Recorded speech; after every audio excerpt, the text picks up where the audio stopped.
Hello, my friends, artists and art lovers. Welcome to my channel. I'm Wanda Loscott, and today I have answer to one of the most common questions I'm being asked. How do you make those lines in your triangles so perfectly straight without any jagged edges? Perhaps you too wonder how to make those lines perfectly straight. Maybe even yourself did some paint project and it didn't work well. Well, you are in the right place in the right time because in this video, I will share with you my own method.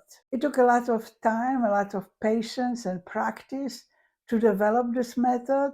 Virtually every single painting I create is with sharp edge. Not only those geometric with straight lines, but also those with almond shapes, ovals, even circles, all of those are created with sharp edge. They're always well defined. There is no shadings on my paintings, no bleeding between the colors. Of course, I made many mistakes on the way, and I'm still making mistakes and still learning. But I must say, not so humbly, that over the last 4 years, I became sort of a hard edge expert. So I have a few tricks up in my sleeve I can share with you. When you watch some videos on YouTube, they're showing how some of the paintings with hard edge are created.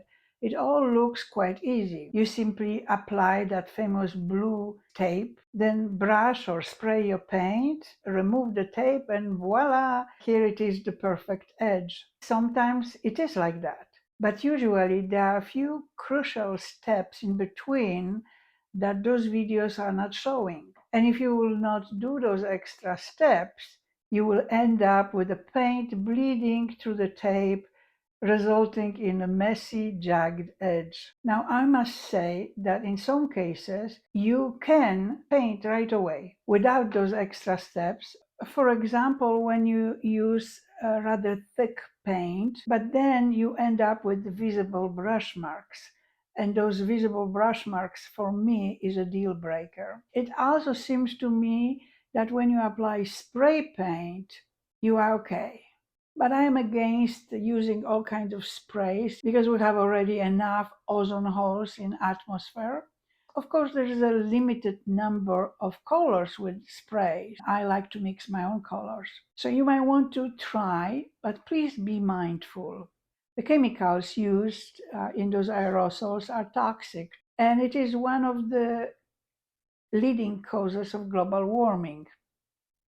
So I prefer to use regular acrylic paint with consistency of something between heavy cream and half.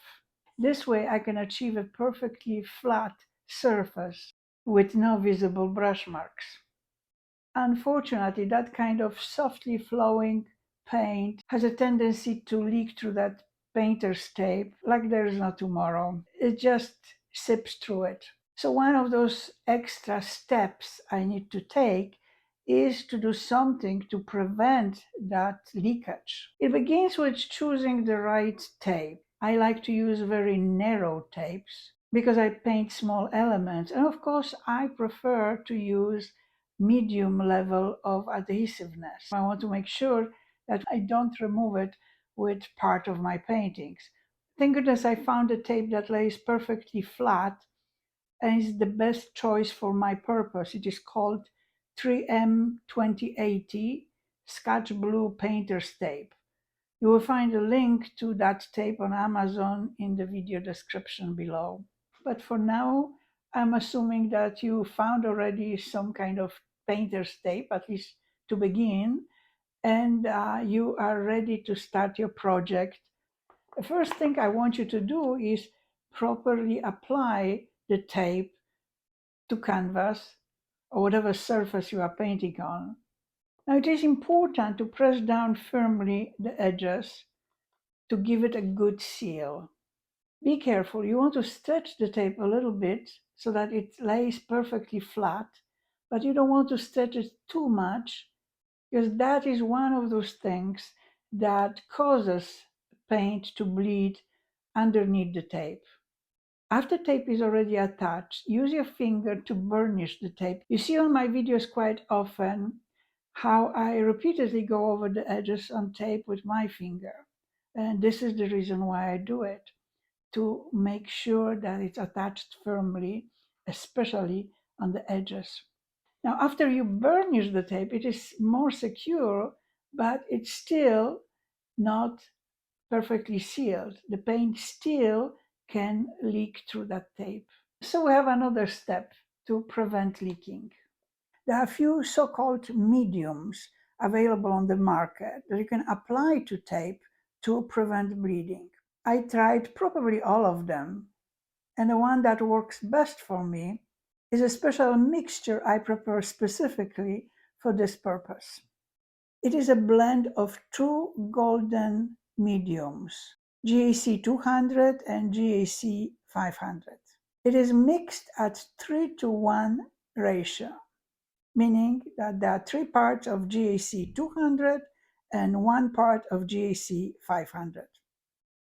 I have a special bottle where I mix both of those products, shake it well, and have it enough of it for a while, and then I dispense it to one of my favorite small containers. This way I always have it ready for my daily use. So after I apply that medium to tape, sometimes I allow it to dry and reapply it to make sure that there is no leaking. Because I found out that sometimes even when I apply the medium, it is still leaking. Darn, it's not that easy as you may think. So it requires a lot of patience and waiting time. That's why usually I have a couple of paintings I do at the same time. The good news is that this mixture dries quite fast. It's not like waiting for hours. In no time, I'm ready to apply the paint. So now I apply the paint, usually several layers depending on what color I use and how opaque color is. Some colors take more than 10 layers. Yellow is particularly difficult. And this is one of the reasons why I use painter's tape to create those edges. I have a pretty steady hand and I can make very good crisp edge if I paint one layer. But when I need to repeat layer several times, that crisp edge disappears. So that's why I'm using a tape. But at some point, color is just perfect. And finally, I am ready to remove the tape to reveal the edge. This is my favorite part in the whole painting process. And usually I take a deep breath.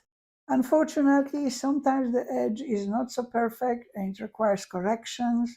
And that is another painful process, but that's a subject for another video I will do in the future. And this is it for now. If you liked my video, please press like button, subscribe to my channel, and don't be shy. Share your comments below. I'll be more than grateful, and I always respond to every comment I receive. Thank you for watching. I'm Wanda Loscott. See you in my next video. Bye-bye.